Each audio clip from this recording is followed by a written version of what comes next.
বাইরে থেকে ভাড়া করে নিয়ে আসলাম রাঁধুনি, সাথে থাকছে 2টা হাঁস। আর আমরা কারা কারা পিকনিক করলাম সবাই থাকছে একসাথে, অনেক মজা করেছি। রিয়েল ভয়েস থাকবে, তো সবাই ভিডিওটা মজা করে দেখুন। আর কারা কারা পিকনিক করেছেন তারা কিন্তু অবশ্যই জানাবেন। শীতে কিন্তু হাঁসের মাংস দিয়ে পিকনিক অনেক মজারই হবে। তো ফার্স্ট টাইম খাচ্ছি, 2টা হাঁস নিয়ে এসে এরা যে এইভাবে যুদ্ধ করবে আমি যদি জানতাম তাহলে এই হাঁস খাওয়া বন্ধ করে দিতাম। তো দুজনে অনেক যুদ্ধ করলো, 3জন মিলে, তারপরে আমি ছিলাম সাথে, সবাই মিলে অনেক যুদ্ধ করে তারপরে এগুলোকে পরিষ্কার করলাম। তো এগুলো পরিষ্কার করা বাইরে থেকে করে নিয়ে আসছে, তারপরেও কিছু কিছু লোম থেকে যায়, তো সেগুলো আর কি দূর করতে হবে। তাই আমরা যুদ্ধ শুরু করে দিয়েছি 4জন মিলে।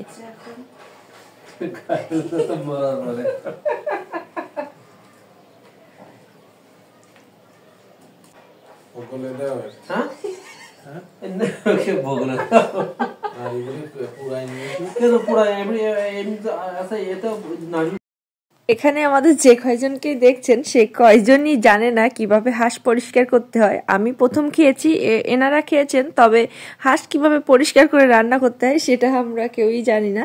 তবে পরিষ্কার করা প্রসেসিংটা তো দেখিয়ে দিলাম আমরা কি কি করেছি। চালের গুঁড়া আর হলুদ একসাথে মাখিয়ে, মানে প্রথম পরিষ্কার করে বাজার থেকে নিয়ে আসা হয়েছে, তারপরে আবার বাড়িতে এনেও ওই লোম থাকে সেগুলো পরিষ্কার করে আবার পুড়িয়ে নেওয়া হইলো।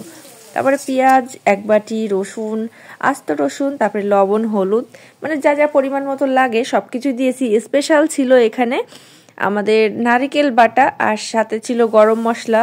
সবকিছু আমি হাতে বেটে নিয়েছি। হাতে বেটে মশলা কিন্তু অনেক টেস্টি হয় হাঁসের মাংস। গুঁড়ো তেল ছেড়ে দিয়েছে, তেলটা দেখো, মাংসটা দিয়ে দিলাম।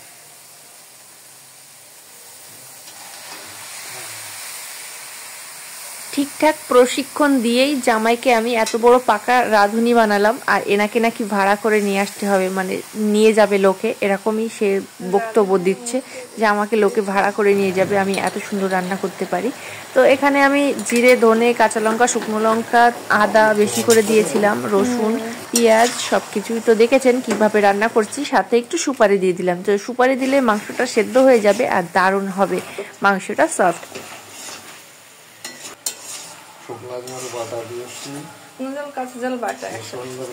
গরম মশলা, নারিকেল বাটা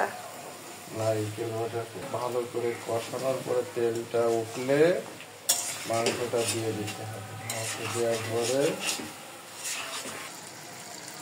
অল্প থাক, অল্প। তো আলু দিয়েছি অল্প কয়েকটা। আর এখানে 2টা হাঁসই সম্পূর্ণটাই রান্না হবে, আমরা শুধু হাঁস দিয়ে আর দই।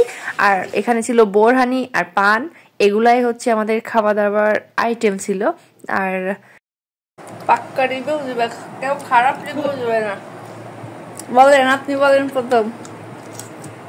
হেভি হেভি হেভি লাগছে। আপনি বলেন। অনেক টেস্টি হয়েছে। কে রান্না করেছে? কয়টা পাটিসাপটা পিঠাও বানাইছিলাম, ফলও ছিল, এগুলোই আর কি দিয়েই পিকনিকটা শেষ করলাম। আমরা অনেক মজা করেছি, সেটা হয়তো ভিডিও দেখেই বুঝতে পারছেন।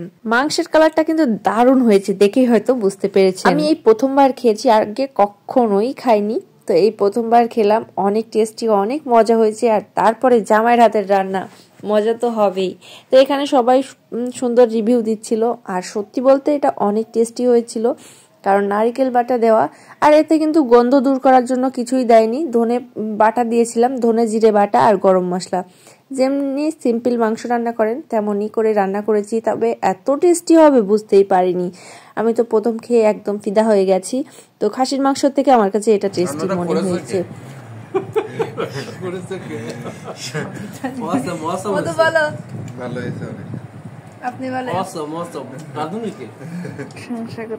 আসলে কালার দেখলেই হয়তো অনেক খাবারের টেস্ট বোঝা যায় না, তবে এটা দেখতে যেমন হয়েছে টেস্টটা অসাধারণ হয়েছে। সবাই কিন্তু অনেক সুন্দরভাবেই খেয়েছে আর অনেক পছন্দ করেছে।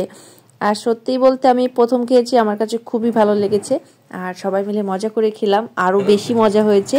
সাথে ছিল দই, আর এখানে মিষ্টিও ছিল, মিষ্টি কেউ খায় নাই। তো পান আর দই। এখানেই আমাদের পিকনিকটা আপনাদের কাছে কেমন লেগেছে সেটা কিন্তু জানাতে ভুলবেন না।